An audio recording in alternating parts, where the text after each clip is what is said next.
With the upcoming release of Netflix's prequel series, The Witcher Blood Origin, a revisiting of the canonical history of the continent, depicted in the Witcher novels, seemed appropriate in preparation for a compare and contrast betwixt the true canon and whatever fanfiction that Netflix conjures.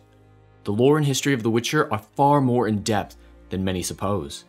Even so, there are large swathes of gray areas for which Netflix to play in peace.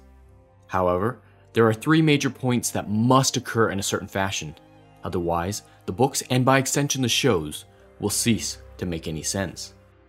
From press releases and basic speculation, it's clear that Netflix has chosen to take all three of these significant events, which take place over 1,500 years, and condense them into a single time, eradicating any consistency derived from these events. They had more room to play in this history than nearly any other prominent fantasy franchise. Yet they specifically chose to adapt and likely destroy the only three events which they had to get right. These events are the conjunction of the spheres, the creation of the first Witcher, and Laura Durin's death. Without a lore-accurate conjunction of the spheres, or Laura Durin, the decisions of the Wild Hunt and the purpose and origin of Ciri's abilities will cease to make any sense, destroying audience immersion in a broken narrative.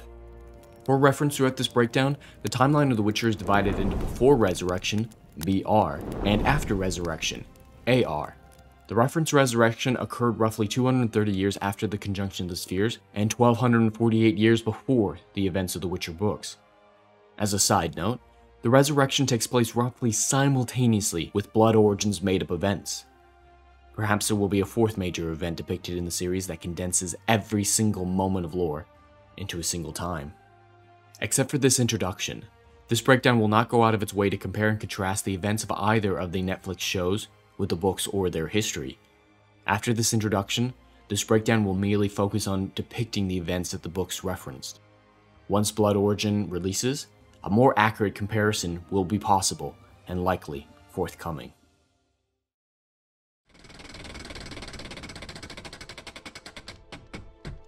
The Elder Races. Prehistory through 2230s before Resurrection. Millennia ago, back before the immigration and colonization of the elves and the other races, the only sentient race known in the continent were the gnomes. Hailing from unknown evolutions, the gnomes are the only sentient species that evolved specifically upon this world. All other comers arrived from distant worlds or unknown origins. Only the gnomes can truly call the continent home. No others have a claim for this land as strong as theirs. For a time, they lived alone upon the continent, cultivating their herbs. That all ended when their evolutionary cousins, the dwarves, arrived from unknown realms, roughly 2,000 to 3,000 years before the conjunction of the spheres. As the dwarves had no violent nor aggressive intentions of invasion or expansion toward the gnomes, these two elder races lived in peace for many years. Together, they flourished, primarily developing the cities of Tir-Takner and Mahakam, both of which survived the millennia, partially in secret, standing out as two of the few bastions and legacies left of the ancient world. While the gnomes lived their simple lives, the elves evolved on a distant world in a strange universe. These Ein-endued elves did not resemble the Ein-Shay elves that the famed Geralt of Rivia would later encounter upon his journeys, for the Ein-Shay were but poor copies and evolved descendants of these once great Ein-endued elves. Until the time of the conjunction of the spheres, elves were ethereal and magical, almost Tolkienian, beyond human understanding or comparison. In those days, elves more closely resembled gods or angels than humanity. Modern Ein-Shay lost all their otherworldliness after the conjunction, until they were nothing more than pointy-eared humans. The Ein-endued did not restrict their early lives to merely one little rock. The Ein-endued possessed a near unique and incredible ability to traverse the boundless multiverse at will. No world or unknown plane was too far or dangerous for the Ein-endued to explore. Even amongst these Ein-endued, there were ones amongst them who were special above the rest. Born by some unknown cosmic need, divine influence, genetic experimentation, or simple evolutionary necessity, came the Elder Blood gene. A bloodline which wielded these multiverse abilities above the rest, their power coming from their very blood and soul, rather than the manipulation of magical training. Some with this gene even had the ability to traverse time as well as space. These bloodlines were revered and set above the rest, many of them becoming royalty.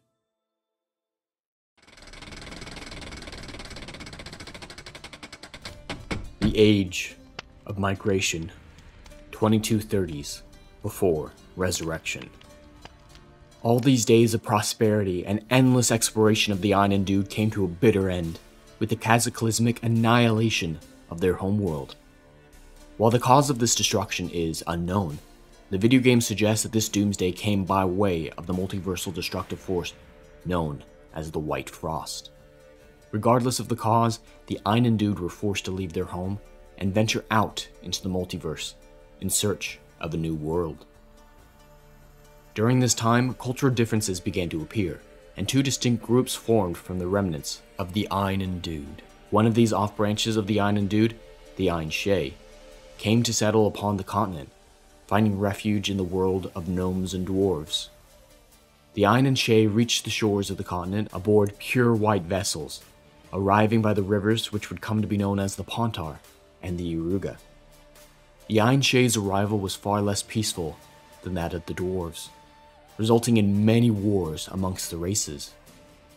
Still possessing the powers and might of their ancestors, the Einendued, the Ein-Shay soundly defeated all competitors for dominion over the continent. The Ein-Shay were still mighty and almost godlike, mortals so far beneath them that the concern of their little lives never once crossed their minds. These bloody wars ended with the elves as the dominant species of the continent. One of the first feats attempted by the Ein-Shay upon arrival in the continent was the construction of twin towers to provide swift travel around the continent and even to other worlds. The first of these towers, Tor Lara, or the Tower of the Gulls, soared high above the Isles of Thaneth, and would later provide the Lady of Space and Time, Ciri, quick escape from the villainous Vilgefortz. Tor Lara's twin was Tor Ziriel, or the Tower of the Swallow. The Lion Cub of Sintra, Ciri, also passed through the portal in this tower. However, instead of returning to Tor Lara as intended, she found herself in the land of the Ein-El. The Witcher 3 added a third tower to the set, Tor Vakar, or the Tower of the She-Falcon, on the frozen heights of Undvik in Skellige. This third tower was the site of the final victory over the Wild Hunt and the pushing back of the White Frost by Ciri. There is some scholarly debate on whether or not the Ein-El elves broke off from the Ein-Shay before this arrival in the continent, or later, closer to the conjunction of the spheres. Regardless, while the Ein-Shay asserted their dominance over the continent, the Ein-El immigrated to a new world inhabited by an intelligent race of unicorns. These unicorns were the first race that the elves had ever encountered that shared their innate multiversal abilities. Upon the arrival of the Ein-Shay, a bitter and near endless and perpetual war betwixt the unicorns and the elves began. This bloody rampage lasted millennia, eventually ending with an elven victory. The unicorns near called.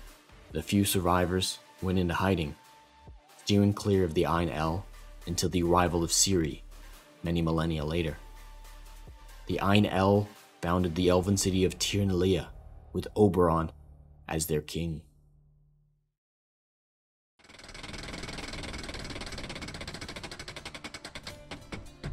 The conjunction of the spheres, 230s before Resurrection. The most defining time in the continent's lengthy and sometimes clouded history was the fabled conjunction of the spheres. Mages, sorcerers, and scholars all agree on this term and this event, though very little else is agreed upon. These scholars and magical historians adhere to the scientific theory that the universe exists within an infinite number parallel to it.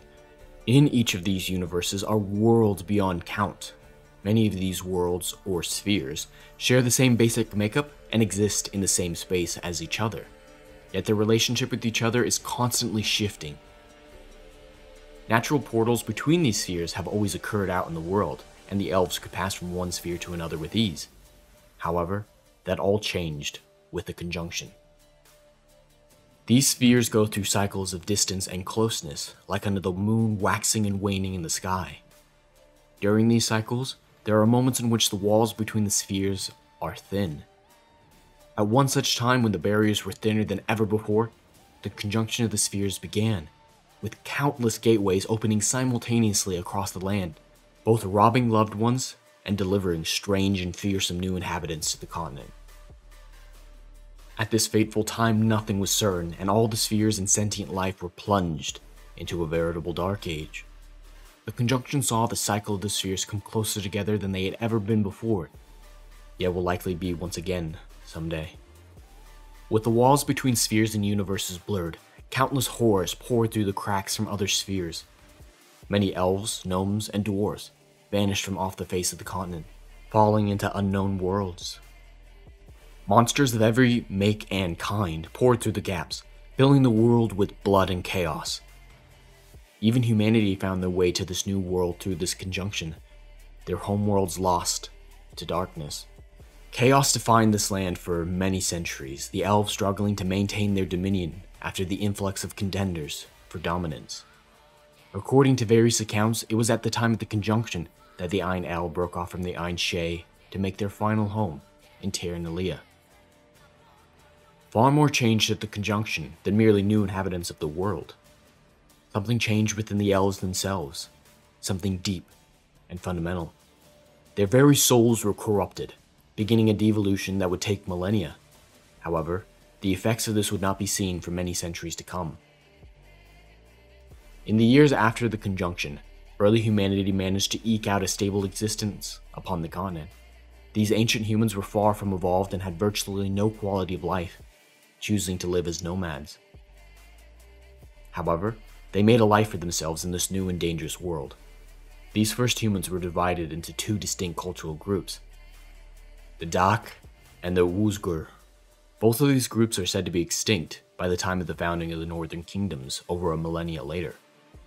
While their culture and history are nearly extinct, much of their beliefs and mythological figures remained, later to be incorporated into Nordling religions.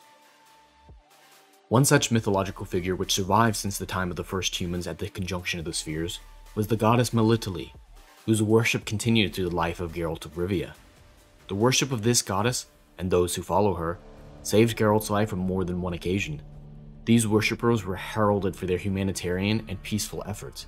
They are largely believed to be one of the only pure and unadulterated religious practices in the continent's long and bloody history.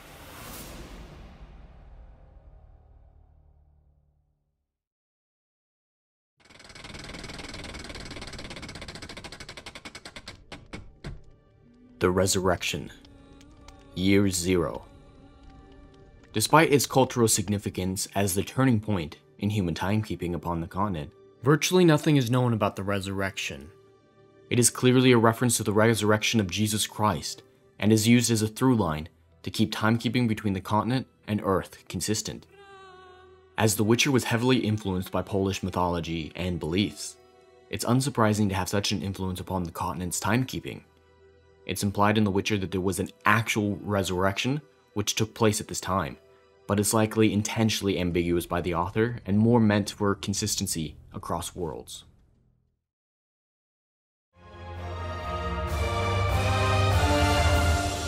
Tune in next week for the lore and history of the Witcher novels Part 2, The First Witcher.